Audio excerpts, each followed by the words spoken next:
یہ بات بہت آسان لفظوں میں سمجھ لیں کہ دنیا میں جو کچھ ہو رہا ہے آپ کو پتہ ہی ہے، آپ مسلمان ہیں تو آپ کے ایمان کا یہ حصہ ہے کہ سب کچھ اللہ کی مرضی سے ہوتا ہے۔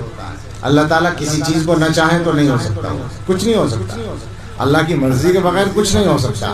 تو اب آپ سوچیں کہ ہم لوگ جس طرح کے حالات سے گزر رہے ہیں، جس طرح کی پریشانیوں سے گزر رہے ہیں، عزت نہیں ہے، حفاظت نہیں ہے، ہر چیز کے لیے خطرے ہیں، اور بہت آسانی سے سمجھ میں آئے گی بات، روزگار نہیں ہے، ملازمتیں نہیں ہیں، ہونا ہے سب۔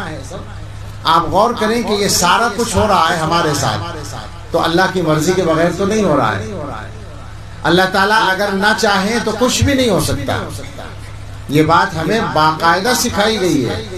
حضرت عبداللہ ابن عباس رضی اللہ تعالیٰ عنہما، جو رسول اللہ صلی اللہ علیہ وسلم کے چچیرے بھائی ہیں، چھوٹے سے تھے، حضور سے بہت چھوٹے، بچوں کے برابر تھے، حضور بچوں سے بھی چھوٹے تھے، تو ان کو حضور نے ایک مرتبہ یہ فرمایا کہ میں تمہیں چند باتیں سکھاتا ہوں، تمہیں فائدہ ہوگا۔ انہوں نے وہ یاد رکھی باتیں اور بعد میں سنائی کہ حضور نے یہ فرمایا تھا۔ اس میں حضور علیہ الصلوۃ والسلام نے 2-3-4 باتیں فرمائی۔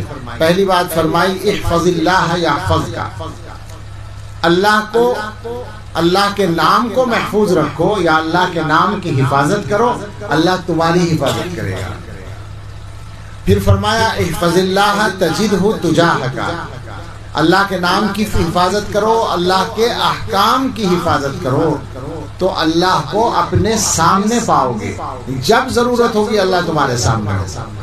اور اس کے بعد یہ فرمایا، وَاعْلَمْ أَنَّ الْأُمَّةَ لَوْ اجْتَمَعَتْ عَلَىٰ أَن يَنْفَعُوكَ بِشَيْءٍ لَمْ يَنْفَعُوكَ إِلَّا بِشَيْءٍ قَدْ كَتَبَهُ اللَّهُ لَكَ۔ یہ بات یاد رکھو کہ کوئی قوم، ساری قوم اکٹھی ہو جائے تمہیں کوئی فائدہ پہنچانے کے لیے، سارے لوگ متفق ہو جائیں کہ اس آدمی کو یہ فائدہ پہنچانا ہے، تو وہی فائدہ پہنچا سکیں گے جو اللہ نے تمہارے لیے لکھ رکھا ہے، اس سے ہٹ کے کوئی فائدہ نہیں پہنچا سکتا۔